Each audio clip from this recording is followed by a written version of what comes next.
Spiky Bits. Hey guys, MBG here today to go over the newest White Dwarf for June 2013. Now, of course, this is the issue with all of the Eldar in it, and there is some sneak preview pictures in here and things like that, but they were kind of leaked over the last couple weeks on the internet anyway, so this is just, mainly a review and different things of the White Dwarf, the articles, and things like that, some new surprises and different things here and there. So let's get to it. So basically the issue is 150 pages long, just like normal, and roughly 50 pages are the advertisements or showcasing, the month's new releases, things like that. They go into pretty good depths in pains to kind of go over all that stuff, which they should. It's their trade magazine, so why not, right? This is a preview of what's in the book, the mag, so to speak. We've just got a contents page here, and then it's got all the different segments and different things. A couple new, let's see, War Diaries, Armies on Parade is kind of a new feature that we haven't seen before. Parade Ground's back, Army of the Month's back. Of course, there's a battle report. Goes into a lot of things on Eldar. Kitbash makes his return, which, ironically enough, a lot of the stuff in here you couldn't even do anymore because, well, nobody's allowed to sell bits. So, hey, look at these $100 to $200 models that you could make, and, well, you can't because you can't get bits, and who's going to spend that kind of money even as a store owner with a wholesale account? It's just getting kind of out of hand, in my opinion. But anyways, then there's the update stuff in the back, the monthly design studio articles and things like that. So Jervis Johnson has his say, Jeremy Vitok has his say, there's a paint splatter, Kitbash, like I said, and just a whole bunch of stuff on Eldar. Oh, John Blanche makes a return with some more intricately detailed and painted models. So of course here's the the big thing everybody's talking about in Eldar, the Wraith Knight, which is from all we can tell pretty much an amazing model. It's got some really good looking stuff. It's got the Ghostglaive sword, and then it's got a couple different weapon options and different things like that. Scatter shield, and I think this is called like a sun cannon. Yeah, sun cannon. And it's got just some normal regular weapons we're used to, secondary weapons, close-in support weapons, things like that. So obviously there's going to be about 30 pages or so of the new Eldar pics, and of course we've seen these on the internet. I wanted to show you this page because I think last issue they showed this Night Lord scout team. We kind of showcased that in the back in the monthly stuff, and here it is all done. I think it's a really good looking squad. And then there's some Iron Hands things. Of course, I used to play Iron Hands, so I'm definitely particular to them, and they look great as well. So this is the Forge World new release section in the actual releases. Here's some of the Mechanicum models. Pretty cool looking stuff. So like I said, it goes for about 50 pages or so of advertisements and upcoming releases and things like that. Oh, and curiously enough, where's the Eldar? It looks like they're going to new packaging. If you take a look at some of these, the new boxes and things like that. So it looks like they're going away from the traditional, like I guess it was like vibrant explosion and like Warzone thing to more of a showcase on the models with a black background to kind of show off the colors and things of the models themselves. Now I'm not really sure what that means about anything for anything, but it's just kind of neat to see. Who knows what's in the future for that. Anyways, I just thought it was kind of neat to point out. Fantasy makes a inclusion into the White Dwarf with the Army of the Month, going showcasing Orcs and Goblins army. There's also some, I think, Parade Ground features some big blocks of Horde troops as well, but I didn't really say anything about them. Let's jump to the battle report. Now, to be honest, of course, we expected a battle report in this White Dwarf, and of course it's Eldar against their longtime nemesis, the Necrons. But the thing that really got me was how bad this battle report looks. Like, from a lot of aspects, and I was looking at it, and I was like, look at this. You can see, like, the area, the table, the area around it, and things like that, and you can see, normally they block this out with Photoshop so you can't see it. It looks like the lighting's off. It just looks really bad. Even the close-in pictures here, it just seems really bad and like rushed. I was like, holy cow, I can't believe this. I really expected better. Also, like if you take a look at the forces deployed, like it doesn't seem like that much stuff. It's it's just disappointing. I don't know. Like, I look at it and I'm like, I want to see all the new Eldar stuff. I want to see like hordes of Eldar advancing out of a Webley portal or something. Maybe that's just me. Or same with Necrons. Like, I want to see a bunch of Necrons. I mean, of course, there's flyers in reserve in this battle report and everything, but I don't know. I was just kind of disappointed with it right off the cuff. Anyways, so if you take a look through there, there's a few rules to be seen and had. It looks like the Sun Cannon's basically 3 Strength 6 AP2 blasts, just judging from how the battle report went. And a couple different things here or there, but nothing really too crazy. There's talk about like guide and some of the special rules, some of the psychic powers and stuff, which according to this there's actually 14 new psychic powers. Looks like 2 different trees and then a Primaris for each. At the end of the game, of course, they go over what some Adam, Phil, and I don't know who this guy is, Matt, go over kind of what they thought about the game themselves. Of course, these two wrote the book, so that was interesting to hear their take on the matter. Apparently, the Wraith Knight is a bad MFer, and he will kill a squad a turn, according to them. Armchar General features this great-looking Tau army that we saw previously.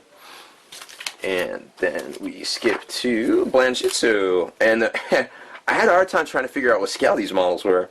I was like, man, these are so good-looking. I can't even tell what they're made out of or what they are. And finally, I was able to place it due to this Thunderhammer, and the fact that this is that one Vampire Counts model. So it took me a hot minute, because that bolt pistol could really be Inquisitor scale or not, so it was hard to tell from that. But man, I was just like looking at this and looking at this and looking at this, and I was just like, I cannot tell what scale this is. And finally I figured it out, because it very well could have been Inquisitor scale, because it's basically an Inquisitor retinue and they battle each other. So it was very interesting to see. I really like seeing John Blanche's models and paint jobs. I'm not such a big fan on his art. I know a lot of you out there are, and that, hey, that's what makes us all different. Hall of Fame inclusion here. It looks like the new Skaven, well, not really new. I guess it's like 1 to 2 years old. Screaming Bell was inducted, so congrats there. Then there's some more articles on Eldar and things like that. If you read through the book, apparently the pilot is actually curled up into a fetal position in the chest here. And then somewhere, one of the gemstones is like his dead twin or something, helping to pilot it, which kind of makes a lot of sense for the storyline. Like if you like the Revenant Titans, the bigger, I guess are just slightly bigger than the Wraith Knight, are actually piloted. They usually fielded in twos because they're fielded by twins, which is kind of interesting. Kind of goes along with the whole like Undead Legion kind of end, and obviously got a boost here, but just kind of how all the vehicles have their ancestors helping to pilot them and things like that. So just another look at the Eldar. So obviously there's a lot of Eldar in here. Another thing I liked about the White Dwarf this issue was they explained this decal sheet. And like, what is all this stuff? Well, I don't really know, but here you go. Boom, boom, boom, boom, boom, boom. Explains it all. These are actually like warning signs and stuff, like caution, like you'd see on normal military jets, like modern rather, like caution and things like that. So that was really cool to see, like explaining what all this stuff did. So that was kind of cool. Let's see, this is armies of I was trying to showcase this. This is the Armies on Parade section. I mean, there's some cool stuff in here. Nothing too exciting. Just a new article section. Kitbash, which you've already heard my opinion on. Yeah, there's some cool looking stuff in here, but you can't buy bits anymore. So cool, I guess. I don't know. Maybe I'm a little bitter. I'm probably a little bitter. I don't mean to be, but I am. Paint Splatter shows us how to paint all these great paint jobs that we see. I find it kind of interesting that the close combat versions of the Wraith Guard have these like crazy, ridiculous like groin protectors. I guess because they're not holding the Wraith gun and the new variant, but it's just kind of interesting. I was like, what is that? I don't know if I'd use that, but whatever, it's there. Then we skip to. Oh, and I'm not sure about you guys. Where is it? Okay. I like this paint job here, but I'm not so sure about this paint job for Eldar. I don't think it's very...